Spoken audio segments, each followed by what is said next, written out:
Hey guys, good morning, good afternoon, good evening, depending on when you're watching this video. How are you guys doing? Thank you guys for clicking in to watch. So some South Africans decided to play a smart one on a Nigerian DJ. A popular Nigerian DJ went to South Africa and he was shot. You guys know that South Africans try as much as possible to hide they try as much as possible to hide their crime. So they put it on Nigeria. Everything they'll say is Nigeria. Everything that happens they'll say is Nigeria. They'll say it's Nigerians that give their children powder to take. Is that illicit powder or a bit on illegal powder, whatever it is that they give their children to take. They don't do anything. They are just very kind people. They sit down and then Nigerians come and teach them. So it goes to show that you don't do your due diligence. You don't even train your children well for total strangers to come and be teaching them bad habits. In as much as I've stopped and tried my best to stop doing South African content, it still comes to me to do it. Now, this guy wrote, he said on Sunday, January 12th, a night out turned into both the worst and most teachable experience of my life. I went out with some friends to a fancy lounge in Johannesburg, South Africa. From there, I decided to head to another club with another acquaintance. On the way, as a traffic light, we were ambushed by two cars carrying 6 armed men with authentic rifles. In a chaos, I tried to escape but got shot in the leg. One of the robbers put the rifle to my head and demanded my watch, which I struggled to remove, along with my chain and other jewelry. Bleeding heavily, I managed to get back to the car with the driver rushed me to the nearest hospital. The bullet had passed through my leg, narrowly missing a major artery and bone.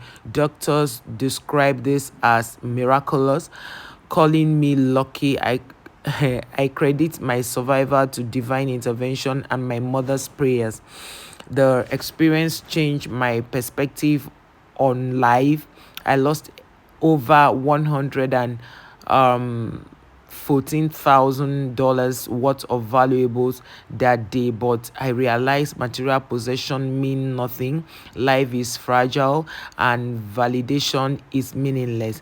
God gave me another chance and I am committed to living more authentically and preaching life without unnecessarily appreciating life without unnecessary stress. This event restored my focus and reminded me of what truly matters. I am Nonso Temisan Ajufo, also known as Big N, and this is my truth. I met so many wonderful people in South Africa, but went to so many beautiful places, and like any other country, there would be bad eggs, but that paints the nation bad. South Africa, I visit, I don't judge. P.S. I don't use the clutches. I stopped using the clutches 2 days right after. I am way better now. Most people ask this guy, who sent you to South Africa? In as much as his story was so touching and all of those good stuff, who sent you to South Africa is a question everybody is asking him. Why did you go to South Africa? South Africa is the last place for you to want to go, because just recently they unalived a Nigerian who told the South African guy, please, can you clear from the road? Let me pass. They gunned him down. They used something to hit his head and that was it. So now why did you go to South Africa? Is it that you've not heard all these things that happen in South Africa? You cannot stop on a traffic light. No, you can't. Especially not at night. You can't. South Africa is a place where recently a tourist went there. He sat like this in a restaurant to eat. Somebody tried to pick his wallet that he was seeing with his eyes. Koro, no be say. And the other time, somebody traveled to South Africa and then people blocked the road. A woman who pretended to be pregnant blocked the road. And then the woman was shouting that she needs help. Not knowing that the car that was stationed there was parked stationary. It was a stationary vehicle. It stood there and then they tried to stop. The guy now say, stop where? Oh yeah.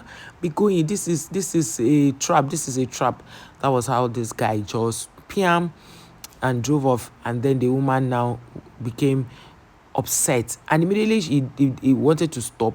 The guys in the car had already bent their head. Immediately he wanted to stop, they brought up their head. As they saw that he drove off, all of them got angry and came out of the car. This is a car that parked as though people were not in it. Do you understand? So that's it. I don't know, because the way South Africans are going, they are going to spoil their tourism.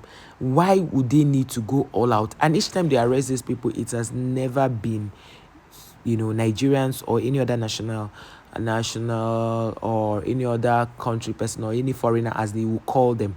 It has never been them. It is always South Africans. So the other day, God decided to embarrass South Africans by making them to arrest the former president's grandson, Nelson Mandela's grandson, who went to rob. Now, where did they get these things? They went to Nelson Mandela's house where he died and discovered that this was where the boy was using as a hideout to perpetrate evil. Now, they call those things car hijacking. What happened to this, our brother, this DJ, is car hijacking. But funnily enough, I call it robbery, because you can't say somebody is car hijacking and the person is carrying a gun and the person is shooting. I don't know if you get.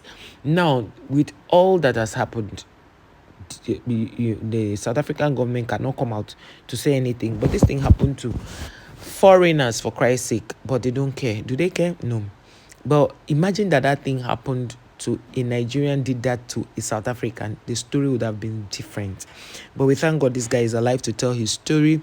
South Africa. If you're in South Africa and you come back alive, if you're in South Africa and you come back not just alive, if you're in South Africa and you come back without losing anything, give God the glory. So somebody said, oh, they went for their honeymoon in South Africa. I started laughing. The person was like, why are you laughing? Although that was many years ago. Why are you laughing? I said, I'm laughing because of all places, you didn't go to the ranch, you didn't go to other places that are beautiful in Nigeria, you went to South Africa. What is so special about South Africa? The person said, no, he just wanted to go to South Africa and just like a destination, you just wanted a destination honeymoon. I said, okay, if you leave your state to another state in Nigeria, it's not destination honeymoon. Why must you go to South Africa? And then the funny thing in South Africa is that Nigerians didn't used to care about them. Like, whatever they did, we didn't used to bother. Nothing. Not until this whole drag started. That's when we were like, wait. Is this not the same people that unalived our people in 2019, right? They are the same people from 2018, 2019. It became worse in 2019, and they brought their people back. Is it not the same people? Let us understand. Is it not the same people? So, okay, no wahala. Let us keep watching. Let's keep watching and see what they are up to. So, my people, it is well. That's all we'll say. It is well. But I just hope that you guys are safe out there. I pray and hope that life becomes easier for people to the point where they will not have to cut corners. They will not have to struggle. They will not have to unalive people to survive. They will not have to do unkind things to people just so that they will be in good books. I don't know how to put it. Leave people alone. It doesn't matter whether it's Nigerian or a non-Nigerian. Try as much as possible to work hard and stop the easy way out. I can't remember the last time in Nigeria that armed robbery was real. Like, people went out and they robbed in daylight like this. No, I can't remember. Like, maybe when I was much younger, they saw it happen on an expressway.